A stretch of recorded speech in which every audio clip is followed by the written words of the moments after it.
So the things we will cover in this lecture will include how to install MS Projects and how to create a simple project in this software, and how to use it once we have completed the project.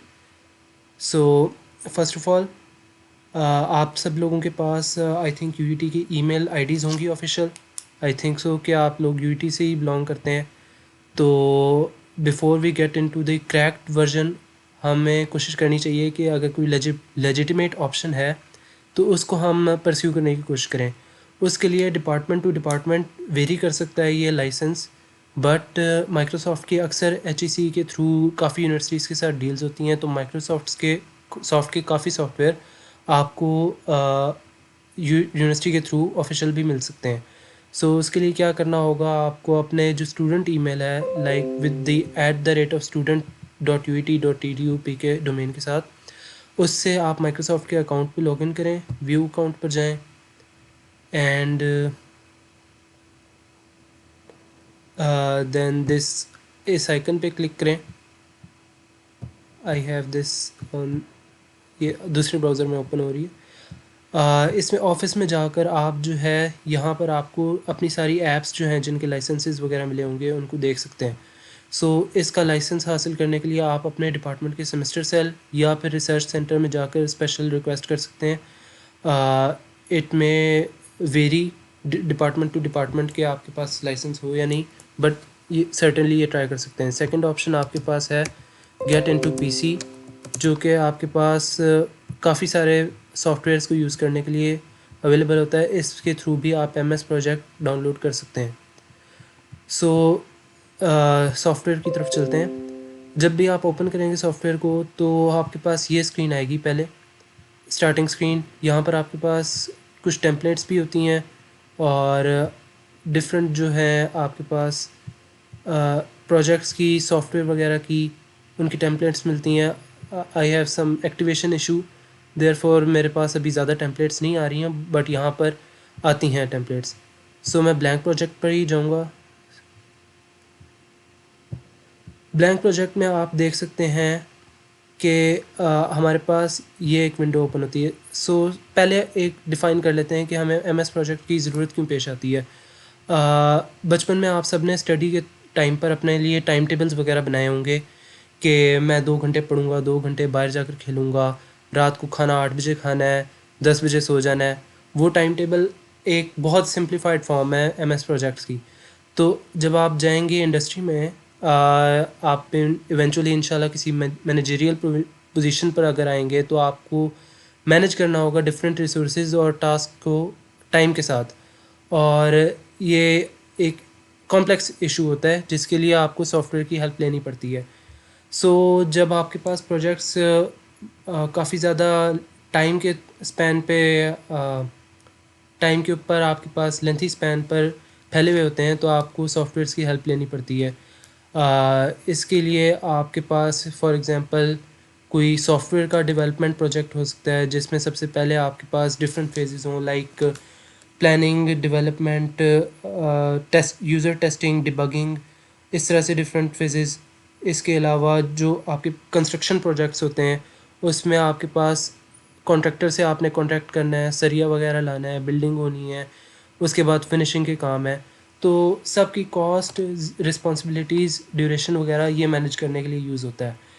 तो हमारे पास जो interface आता है उसमें हमारे पास ये mainly तीन चीज़ें अभी नज़र आ रही हैं। हमारे पास एक टाइमलाइन है जो कि आपके डिफरेंट टास्क को डिफ़ाइन करती है। एक हमारे पास ये रिबन है जिसमें हमारे पास टास्क हैं, रिसोर्स हैं, रिपोर्ट है, प्रोजेक्ट है, व्यू की ऑप्शंस हैं और फॉर्मेटिंग ऑप्शंस हैं गैंट चार्ट के लिए। गैंट चार्ट हमारे पास ये right side of the window पर डेवलप होगा और अभी हम इसको मज़ीद डिटेल से स्टडी करेंगे। लेफ़्ट साइड पर हमारे पास क्या है, डिफरेंट टास्क नेम्स हैं और ड्यूरेशन है, start time, finish time, predecessors हैं, मतलब कौन सा टास्क किसके पिछले टास्क पे डिपेंड करता है, और रिसोर्स नेम्स हैं विच मींस कि आपको कौन कौन से लोग जो हैं वो ये टास्क परफॉर्म करेंगे। अगर तो इंजीनियर है तो वो क्या करेगा, अगर कोई टेस्टर है, यूज़र टेस्टर है, वो क्या करेगा, फॉर एक्सेट्रा। आगे हमारे पास ऐड न्यू कॉलम्स के थ्रू हमारे पास बहुत सारे मज़ीद कॉलम्स भी हैं जो कि हम एडवांस्ड एनालिसिस के लिए यूज़ कर सकते हैं। हम इसमें से भी एक दो एग्जांपल्स देखेंगे। So I think the best way to start is to do an example of a project. सो मैं सबसे पहले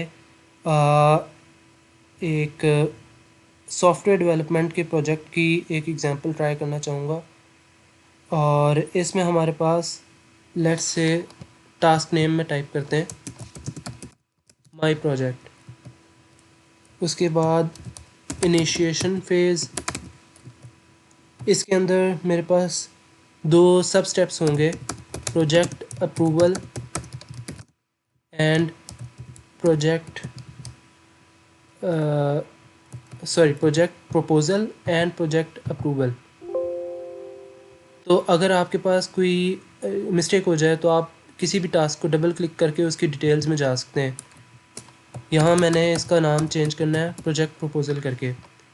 यहाँ पर हमारे पास डिफरेंट जो हैं वो ऑप्शंस भी हैं for any task, predecessor, resources, advanced, notes, custom fields. We'll look through these as well.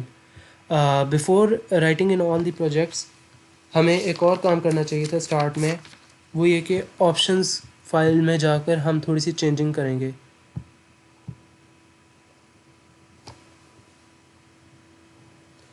Options में हमारे पास ये हमारे पास कुछ ऑप्शंस हैं स्केड्यूल में। जो एमएस प्रोजेक्ट का स्टैंडर्ड सेटिंग होती है वो होती है 8 AM to 5 PM working hours, जो कि 8 आवर्स पर डे आलमोस्ट बनता है, और 5 working days Monday to Friday. तो total working hours per week होंगे आपके 40। इसके अलावा डेज़ पर मंथ आपके होंगे 20। अब इसको हम चेंज भी कर सकते हैं, 22 भी कर सकते हैं, और हम बाय डिफ़ॉल्ट इसको 20 पर भी रख सकते हैं। आवर्स पर डे भी इंक्रीज़ कर सकते हैं। कोशिश करें कि इसको हम इन सेटिंग्स को हम प्रोजेक्ट को स्टार्ट करने से पहले ही कर लें चेंज, वरना हमें आगे जाकर डिफ़िकल्टी हो सकती है। एक और सेटिंग इंपॉर्टेंट जो है वो हमारे पास ये है कि संडे के बजाय हमारा वीक यूजुअली मंडे को स्टार्ट होता है। और फिजिकल ईयर भी हमारा जनवरी के बजाय पाकिस्तान के लिए जून में स्टार्ट होता है, जून जुलाई में almost. So we can change this.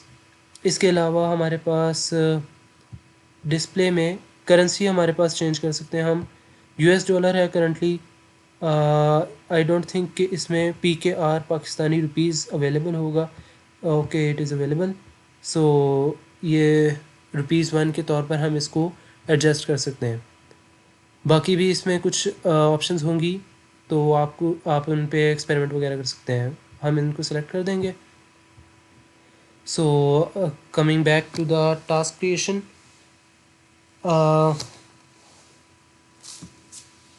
any questions up till now? Okay, so no questions. So project में हम आगे जाते हैं इनिशिएशन फ़ेज़ के बाद प्लानिंग फ़ेज़ में। प्लानिंग फ़ेज़ में भी हमारे पास हम दो सब टास्क डिफ़ाइन कर लेते हैं, let's say macro planning and detailed planning.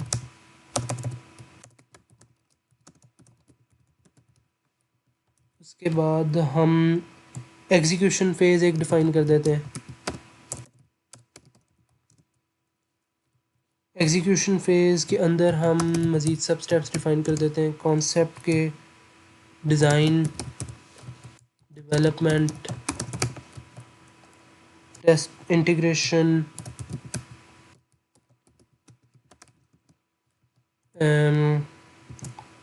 testing, and delivering the product finally, and after all of this, closing. So these are just integration से मुराद ये है कि हमारे पास डिफरेंट डिपार्टमेंट्स होते हैं और सबकी जो है प्रोडक्ट्स उनको आपस में फाइनलाइज करके इंटीग्रेट करके फिर टेस्टिंग के थ्रू हम उस जो फाइनल प्रोडक्ट है उसको टेस्ट करते हैं और फिर हम कस्टमर को डिलीवर करते हैं। एंड देन क्लोजिंग में ये है कि जितने भी स्टेक होल्डर्स हैं आपके सारे प्रोजेक्ट में, उन सब को हम इन्वॉल्व करते हैं और उनसे हम राय लेते हैं कि कैसा हमारा प्रोजेक्ट हुआ और फर्दर फ्यूचर में ऐसे प्रोजेक्ट्स में हम कैसे इम्प्रूव कर सकते हैं। सो अभी आप देख रहे होंगे कि सारे एक ही इंडेंटेशन के अंदर हैं, मतलब कोई भी हमारे पास डिफरेंस नहीं मिल रहा मेन टास्क और सब टास्क में। सो इसके लिए मैं करूँगा तमाम टास्क को सिलेक्ट, और यहाँ पर इंडेंटेशन की ऑप्शन है और इसको मैं आगे कर दूँगा। तो आप देख सकते हैं कि माई प्रोजेक्ट बोल्ड हो गया है और इसके नीचे हमारे पास बाकी उसके सब टास्क बन गए। अब इनिशिएशन के अंदर मेरे पास मज़ीद 2 सब टास्क हैं, project approval and project proposal. It has still not changed. Proposal it should be okay, ये सो नाउ इट्स करेक्ट। इन दोनों को मैं मज़ीद इंडेंटेशन दूंगा। सिमिलरली यहाँ पर प्लानिंग में भी मैं इंडेंटेशन इनको मज़ीद दूंगा। इस सब टास्क को मैं एक गैदर कर दूंगा और फाइनली क्लोजिंग के अंदर भी हम एक मज़ीद टास्क बना सकते हैं ताकि let's name it closing meeting. So हम इसको इंडेंट कर देते हैं जस्ट ताकि हमारा 4 मेन जो टास्क हैं वो एक सिमेट्री की फॉर्म में हमें नज़र आ सकें। सो अब हमारे पास ड्यूरेशन हमने किसी को भी नहीं दी हुई, हमारे पास गैंट चार्ट यहाँ पर डेवलप हो रहा है आहिस्ता आहिस्ता। ये चार्ट एक्चुअली एक ऐसा टूल है जो कि हमारे सारे प्रोजेक्ट्स को विजुअली डिस्क्राइब करेगा कि कौन से प्रोजेक्ट्स हमारे पास किस टाइम पर हो रहे हैं और कौन कौन सी रिसोर्सेज उनके लिए यूज़ हो रही हैं और किस टाइम पर माइलस्टोन्स अचीव हो रहे हैं। सो एक्चुअली ये बस इसी का एक विजुअल रिप्रेजेंटेशन है इस टेबल का लेफ़्ट साइड पे। सो जब फाइनल फॉर्म बनेगी तो आपको ज़्यादा अच्छे से समझ आ सकेगी। ड्यूरेशन हम दे सकते हैं, प्रोजेक्ट प्रपोजल की दे देते हैं 2 वीक्स। 2 वीक्स यू कैन सी कि मैंने 2 वीक्स ही टाइप इन किया है तो हमारे पास उसने उसको 2 वीक्स पर स्पैन कर दिया है। यहाँ पर हमारे पास संडे और सैटरडे उसने एक्सक्लूड कर दिए हैं, यहाँ पर भी उसने एक्सक्लूड कर दिए हैं और उसके अलावा वर्किंग जो वीक्स हैं वो उसने ऐड किए हैं। सो अब हमारे पास एक और ऑप्शन भी है इसको करने के लिए, हम इस लूप बार पे क्लिक करें और इसको ड्रैग करें तो हम इसको मूव कर सकते हैं प्रोजेक्ट को। सिमिलरली अगर हम इसको भी मूव करें समरी टास्क को तो भी हम नहीं, इसको नहीं मूव कर सकते, आई एम सॉरी। इसके अलावा एक और तरीका हमारे पास ये है कि ये जो हमारे पास बटन्स अपीयर हो रहे हैं इनको हम करके कर दें क्लिक, तो भी हमारे पास अब इसने इसको 14 वर्किंग डेज़ कर दिया है, इसमें से इसने छुट्टियों को काउंट नहीं किया। जब हम 2 वीक्स सिंपल करते हैं तो इसमें वो छुट्टियों को भी काउंट कर लेता है जो कि हॉलीडेज़ हैं वीकेंड के, Saturday and Sunday. So let's go with only one scheme, हम इसको वीक्स पर ही रखते हैं। प्रोजेक्ट प्रपोजल हमने 2 वीक्स के अंदर तैयार किया है। प्रोजेक्ट अप्रूवल के लिए हमें ज़्यादा टाइम नहीं लगेगा, हम इसको 0 डेज़ में भी कर सकते हैं। Micro planning and macro planning में हमारे पास इसको 1 डे कर देते हैं और इसको हम डिटेल प्लानिंग के लिए हम 4 डेज़ कर देते हैं। ये नोट करें कि मैंने सिर्फ सब टास्क को टाइम दिया है तो हमारे पास जो मेन टास्क है उसका ऑटोमेटिकली टाइम खुद ही सेट हो गया और स्टार्ट डेट भी मैंने डिफ़ाइन नहीं की थी, उसने ऑटोमेटिकली जो आज की डेट है जो कि हमारे पास 15 जनवरी है उसने खुद ही सेट कर दी है। अगर मैं इसको चेंज करना चाहूँ तो चेंज भी कर सकता हूँ और फिनिश डेट को भी मैं डिफ़ाइन कर सकता हूँ। नेक्स्ट हमारे पास एग्जीक्यूशन है, इसमें भी जस्ट वैल्यूज़ रैंडमली पुट कर देते हैं। डिज़ाइन को 3 वीक्स दे देते हैं एंड डेवलपमेंट को हम 4 वीक्स दे देते हैं। 4 वीक्स डिज़ाइन एंड इसको भी 4 वीक्स दे देते हैं। इंटीग्रेशन के लिए हम 1 वीक दे देते हैं, टेस्टिंग के लिए 1 वीक दे देते हैं, डिलीवरिंग के लिए हम 0 डेज़ बिकॉज ये तो हमारे पास हो ही चुका होता है एंड फाइनल मीटिंग भी आप एक ही दिन में कर लेंगे। सो ये हमारे पास तमाम टास्क की ड्यूरेशन जो है वो सेट हो गई है। अब हमने ये सेट करना है कि हमारे पास प्लानिंग का जो फेज़ है वो इनिशिएशन के बाद होगा, तो अब हम इसको किस तरह से सेट करें। सो हमारे पास प्लान का जो प्रीडिसेसर है मैक्रो प्लानिंग, ये हमारे पास 6 नंबर का टास्क है, इसको हम 4th नंबर वाले टास्क के साथ लिंक करेंगे बाय टाइपिंग इन 4। आप यहाँ पर एरो देख सकते हैं कि ये 4th नंबर का जो टास्क है वो हमारे पास इस टास्क के साथ लिंक हो गया। सो इसका एक और भी तरीका है कि मैं अगर दो सब टास्क को शेड्यूल करना चाहूँ तो मैं उन दोनों को सिलेक्ट करूँगा और इस शेड्यूल की टैब में जाकर link the schedule selected task करूँगा, तो हमारे पास टास्क 3 एंड टास्क 4 आपस में लिंक हो गए हैं, as you can see there. और बट हमारे पास यहाँ पर जो है ये एक लाइन डिफरेंटली अपीयर हो रही है, जो कि ऐसे नहीं होना चाहिए। उसके लिए मैं देखूँगा कि टास्क मोड में हमारे पास दो ऑप्शंस होती हैं, एक मैनुअली स्केड्यूल्ड, एक ऑटो स्केड्यूल्ड। जो ये पिन कलर का हमारे पास आइकन है उससे हमें मैनुअल स्केड्यूल डिफ़ाइन हो रहा है। मीनिंग क्या है कि हम यहाँ पर स्टार्ट एंड फिनिश डेट उसकी खुद से डिफ़ाइन करेंगे, जबकि ऑटोमेटिकली स्केड्यूल्ड में वो खुद ही से सिलेक्ट कर लेता है, जो कि हमने प्रोवाइड किए हुए होते हैं डेज़ के कंस्ट्रेंट्स, और उससे वो स्केड्यूल कर देता है तमाम सब्जेक्ट टास्क को। अब मैं सारों को ऑटोमेटिक स्केड्यूल कर दूंगा, तो आप देखिएगा कि यहाँ पर क्या डिफरेंस आएगा चार्ट में।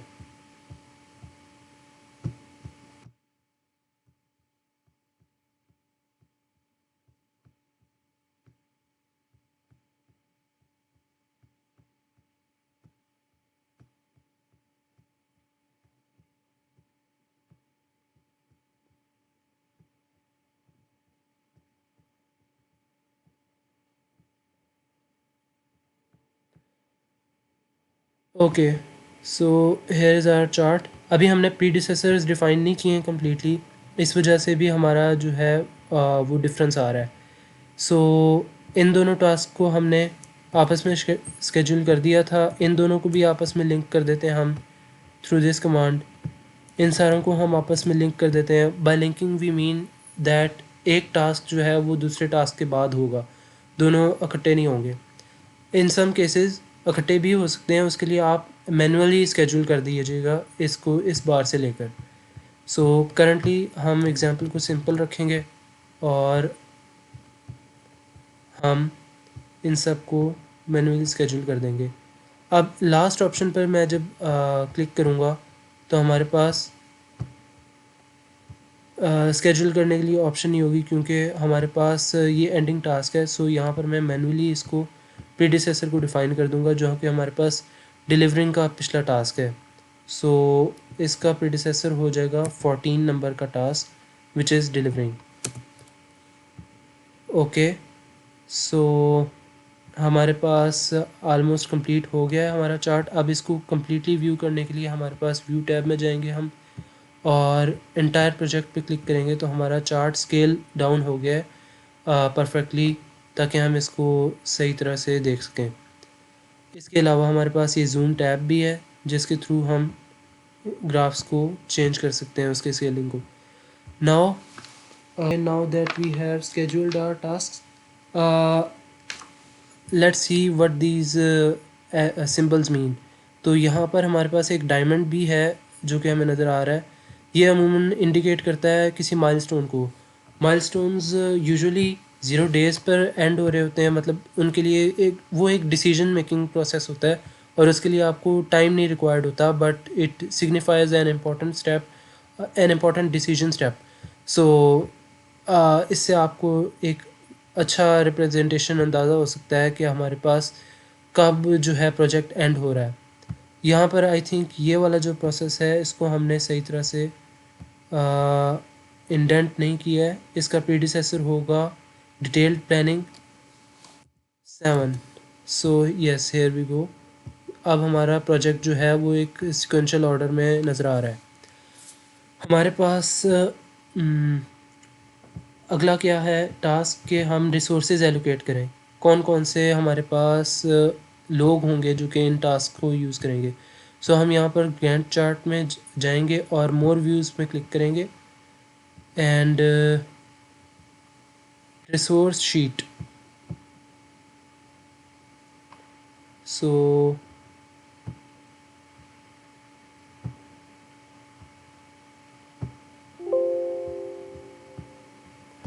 this is a different version of MS Project.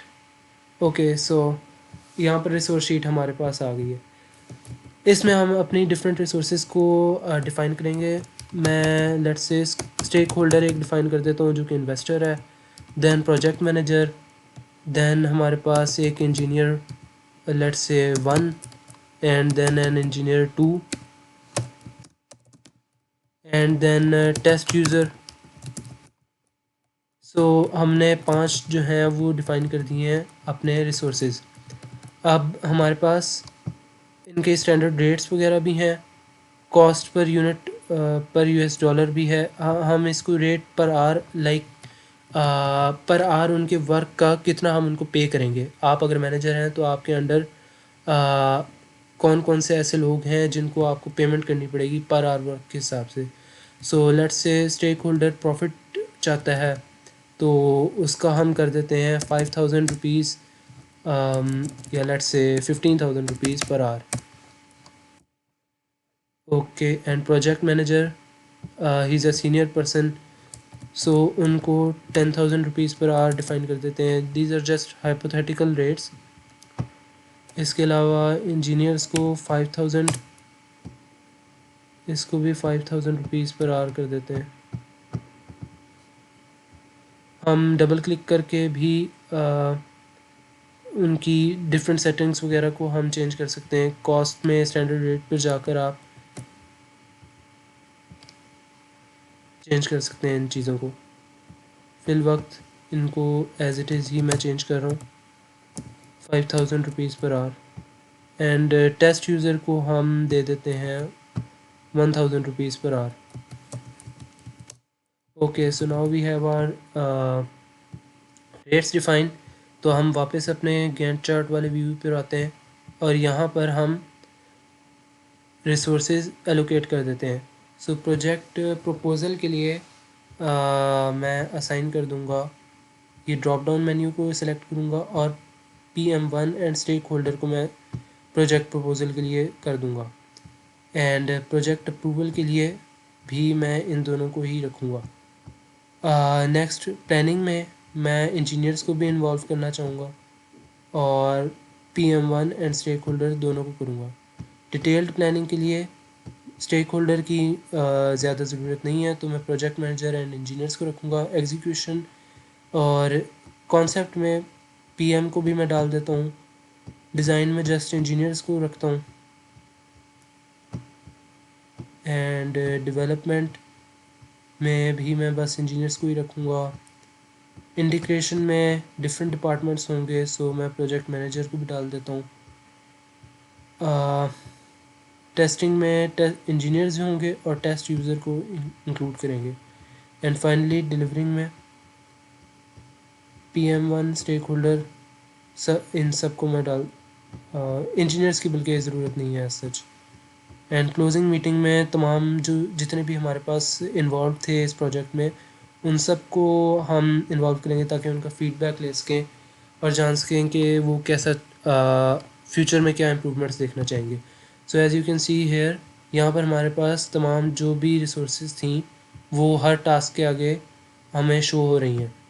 और अब हम मज़ीद इनके लिए जो हमने कॉस्ट एलोकेट की थी उसके लिए हम ऐड न्यू कॉलम पर जाएंगे और यहाँ से कॉस्ट का हम ढूँढेंगे। काफ़ी सारे यहाँ पर ऑप्शंस हैं तो मैं C टाइप करूँगा और कॉस्ट का मेरे पास यहाँ पर आ गया है ऑटोमेटिकली।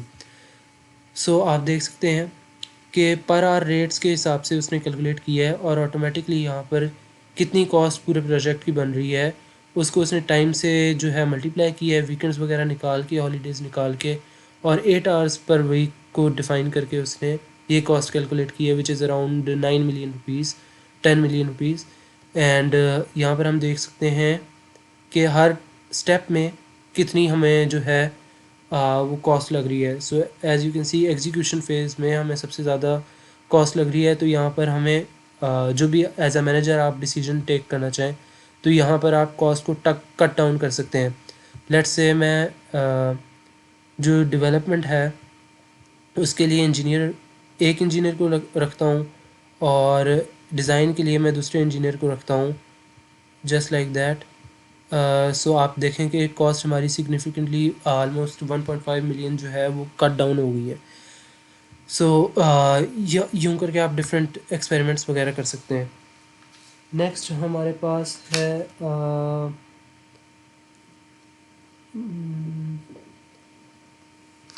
हम इस जहाँ तक जो हमने किया है उसको एक रिपोर्ट्स के सेक्शन में जाकर डैशबोर्ड्स में जाएं और कॉस्ट ओवरव्यू को देखें। सो ये आपको एक विजुअल जो है सारा समरी दे देती है प्रोजेक्ट की कि आपकी इस हिसाब से कॉस्ट जो है वो यूज़ होगी इतने टाइम में।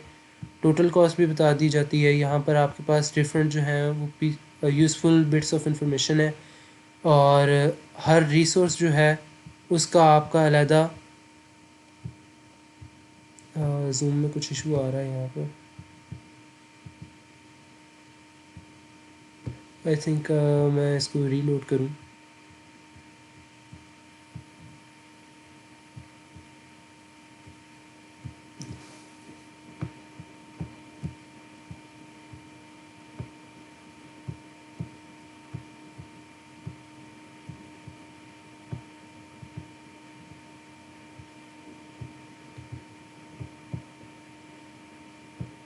सो यस, यहाँ पर हमारे पास कॉस्ट नज़र आ रही है और ये आप डिफरेंट इसको डबल क्लिक करके जो हमारे पास ग्राफ्स वगैरह हैं उनमें डिफरेंट चीज़ें आप फ़िल्टर आउट कर सकते हैं। यहाँ पर आप देख सकते हैं रिसोर्सेज में तमाम जितने भी हमारे पास प्रोजेक्ट मैनेजर 1 है उसकी आलमोस्ट 2.8 मिलियन सैलरी बन रही है, इंजीनियर की 2 मिलियन बन रही है और टेस्ट यूज़र की 40,000 सैलरी बन रही है। स्टेक होल्डर को यहाँ पर 1.3 मिलियन रुपीज़ मिल रहे हैं। सो इसके अलावा भी हमारे पास डिफरेंट रिपोर्ट्स यूज़फुल होंगी। डैशबोर्ड्स में ही दोबारा जाते हैं और वर्क ओवरव्यू को देखते हैं तो हमारे पास ये टोटल वर्किंग आवर्स आ रहे हैं। सिमिलरली इसमें भी हम जो है टेस्ट यूज़र, इंजीनियर और PM1 तमाम के वर्किंग आवर्स इंडिविजुअली देख सकते हैं कि उनको कितना काम करना पड़ा।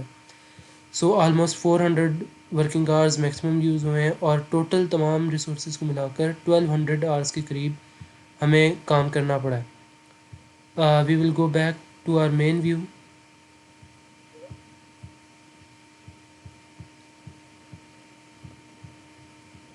Here we have that.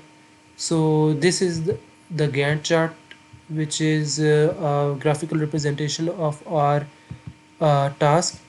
यहाँ पर हम मज़ीद इसके साथ जो भी टास्क होगा उसकी हम परसेंटेज डिफ़ाइन कर सकते हैं। यहाँ पर हमारी प्लानिंग ऑलमोस्ट कंप्लीट हो चुकी हुई है। अब हमारा जो है वो प्रोजेक्ट अंडर गोइंग इम्प्लीमेंटेशन है। ठीक है, ये स्टार्ट हो चुका हुआ है, डे 1 है। तो मैं यहाँ पर कहना चाहूँगा कि प्रोजेक्ट प्रपोजल की लेट से कितने परसेंट कंप्लीट हो चुका हुआ है। तो यहाँ पर आपको कुछ बार्स नज़र आ रही होंगी। 25% अगर कंप्लीट हो गया है तो ये स्मॉल ब्लू बार एक यहाँ पर छोटी सी नज़र आ रही होगी। If we could zoom it, ये blue bar dark blue bar है जो कि सिग्निफाई करेगी कि कितने परसेंट एक प्रोजेक्ट आपका कंप्लीट हो चुका हुआ है। सो इसको व्यू करने के लिए हम लेट्स से कि ये टास्क हमारा 100% कंप्लीट हो गया लेट्स से, तो आपके पास टिक का साइन भी यहाँ पर आ जाएगा। ये वाला टास्क भी लेट्स से कंप्लीट हो गया। ये प्लानिंग का कंप्लीट अगर मैं करूँगा तो बाकी दोनों उसके सब टास्क ऑटोमेटिकली कंप्लीट हो जाएंगे। एग्जीक्यूशन में कॉन्सेप्ट को मैं कह देता हूँ 75% हो गया है, 50% हो गया लेट्स से। एंड यहाँ पर अब यहाँ पर हमारे बाकी जो प्रोजेक्ट्स के टास्क हैं वो अभी इनकम्प्लीट हैं। सो लेट्स सी कि बेस लाइन क्या होती है। बेस लाइन को यहाँ पर राइट क्लिक करें गैंट चार्ट में, सो सेलेक्ट बेस लाइन में बेस लाइन। एंड अभी आपको कुछ नहीं नज़र आएगा यहाँ पर।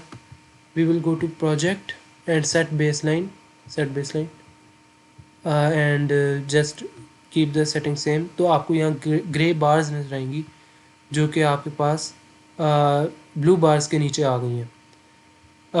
अब इसके बाद हम ट्रैकिंग के लिए वापस टास्क पर जाएंगे और यहाँ पर trekking Gantt.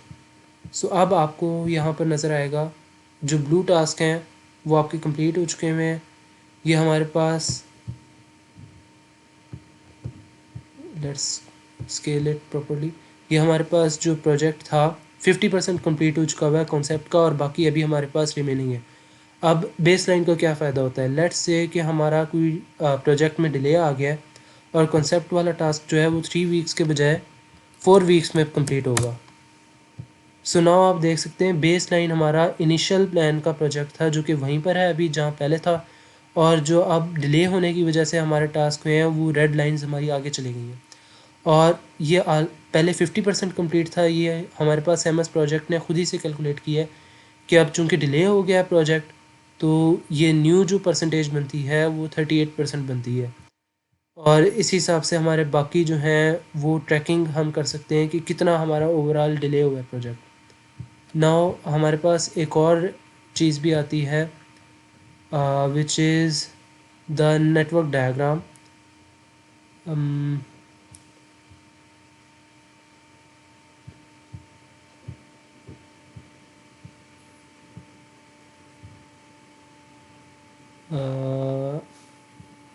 let me just find this.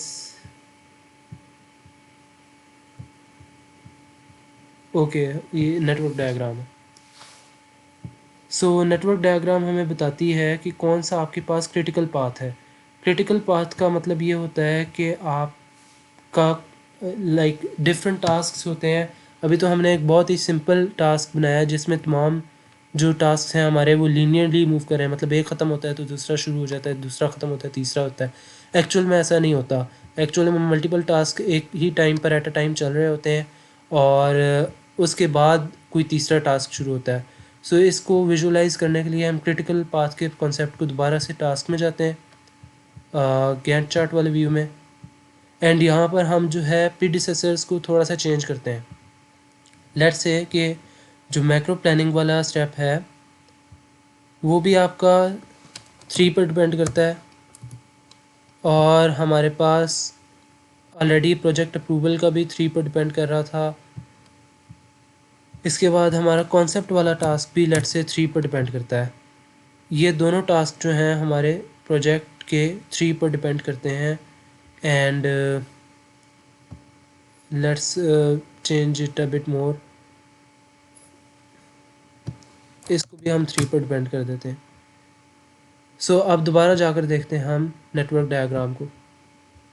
अब हमारे पास जो रेड पाथ है like this one, these are the tasks which are coloured in red, ये वाला हमारे पास क्रिटिकल पाथ है। मतलब कि इनमें से कोई एक भी टास्क अगर डिले होगा तो हमारे पास पूरा का पूरा प्रोजेक्ट डिले हो जाएगा। इसमें हमारे पास प्रोजेक्ट अप्रूवल का जो टास्क है वो अगर एक दिन डिले हो भी जाएगा तो चूंकि प्रोजेक्ट अप्रूवल के बाद के ऊपर कोई और फर्दर प्रोजेक्ट डिपेंड नहीं कर रहा, क्योंकि हमने वो डिपेंडेंसी प्रोजेक्ट प्रपोजल को दे दी। Like I don't know if I am making myself clear. Let's go back to the task. हमारे पास जो प्लानिंग है वो भी हमने प्रोजेक्ट प्रपोजल को दे दिया थर्ड टास्क को, डिटेल्ड प्लानिंग भी हमने प्रोजेक्ट प्रपोजल को दे दी, और कॉन्सेप्ट का भी जो डिपेंडेंसी है वो हमने प्रोजेक्ट प्रपोजल को दे दी। इस वजह से जो ये 3 टास्क हैं project approval, micro planning and macro planning, ये तीनों अब किसी और को अफेक्ट नहीं कर रहे, ठीक है। जिसकी वजह से अगर ये डिले हो भी जाते हैं तो हमारा जो ओवरऑल जो स्पीड ऑफ द डेडलाइन है, लेट्स से ये ट्यूसडे को हो रहा है हमारा फिनिश, तो वो इफेक्ट नहीं होगा। अभी हम करके देखते हैं। इसकी ड्यूरेशन को मैं 4 डेज़ के बजाय 7 डेज़ कर देता हूँ। सो आप देखेंगे डेडलाइन हमारी अभी वहीं की वहीं है। इसके बजाय अगर मैं यहाँ पर डिज़ाइन को चेंज कर देता हूँ 4 के बजाय 5 वीक्स पे, तो हमारी डेडलाइन एक्सटेंड हो गई है। सो क्रिटिकल पाथ का मतलब ये होता है कि हमारे पास नेटवर्क डायग्राम में जो रेड कलर के यहाँ पर बॉक्सेस आ रहे हैं वो हमें डिफ़ाइन करते हैं कि कौन कौन से टास्क ऐसे हैं जिनको ज़रूरी है टाइम पर फिनिश होना, ताकि हम जो है अपने ओवरऑल टास्क को टाइम पर फिनिश कर सकें। इसके अलावा ये ऑलमोस्ट कंप्लीट हो गया हुआ है हमारे पास एक प्रोजेक्ट की डिस्क्रिप्शन। मज़ीद आप इसकी ऑप्शंस वगैरह में देख सकते हैं। रिसोर्सेज को आप चेंज कर सकते हैं। रिसोर्सेज पूल में आप असाइन कर सकते हैं रिसोर्सेज। ये हमारे पास वही वाली रिसोर्सेज आ गई जो कि हमने टास्क व्यू में हमने शेयर की थी। इसके बाद हम रिपोर्ट में जाकर डिफरेंट रिपोर्ट्स वगैरह देख सकते हैं, कंपेयर कर सकते हैं डिफरेंट प्रोजेक्ट्स को। आपके पास अगर कोई पहले प्रोजेक्ट की आपने बनाया हुआ है फ़ाइल, उसी को आप यहाँ पर डालें और उनको इस न्यू प्रोजेक्ट को कंपेयर करें। इसके अलावा प्रोजेक्ट टैब में जाकर भी आप information, links between projects different, वही जैसे दूसरी फ़ाइल के साथ आप अपना लिंक करें। वर्क ब्रेकडाउन स्ट्रक्चर, इसको चेंज कर सकते हैं। चेंज वर्किंग टाइम, सो इसमें आप एक्सेप्शन डे को भी ऐड कर सकते हैं। लेट्स से कि आपकी कोई ईद आ जाती है और आप हॉलीडे डिफ़ाइन करना चाहते हैं। मैं यहाँ पर बल्कि कर भी देता हूँ ईद, और ये स्टार्ट होगी लेट्स से कि 19 जनवरी को और फिनिश भी 19 जनवरी को। सो ये एक हमारी हॉलीडे आ गई वेडनेसडे को। ओके करेंगे, और अगर हम अब दोबारा से जाएंगे गैंट चार्ट पर तो देखेंगे कि हमारा प्रोजेक्ट ट्यूसडे के बजाय वेंसडे को डिले हो गया है, क्योंकि हमारी एक बीच में हॉलीडे आ गई थी वेंसडे की।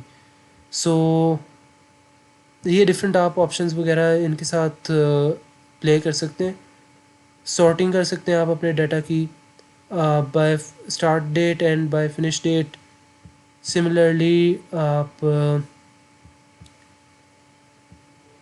मूव प्रोजेक्ट कर सकते हैं, मतलब पूरा का पूरा प्रोजेक्ट ही आप जो है प्रोजेक्ट को स्टार्टिंग डेट जो है 15 जनवरी के बजाय आप कर दें इसको, मैं कहता हूँ 29 जनवरी को स्टार्ट कर देते हैं। सो आपका पूरा प्रोजेक्ट जो है वो डिले हो गया है और एंडिंग भी इसकी मई तक चली गई है। So this is about it. ये एक छोटा सा ब्रीफ ट्यूटोरियल था। आई होप कि आप लोगों के लिए यूज़फुल रहा होगा। तो कोई क्वेश्चंस वगैरह हैं तो आप लोग प्लीज़ चैट बॉक्स में कह सकते हैं, या अपना माइक अनम्यूट करके भी कह सकते हैं। We will share the video इंशाल्लाह with you guys, and that is it from our side.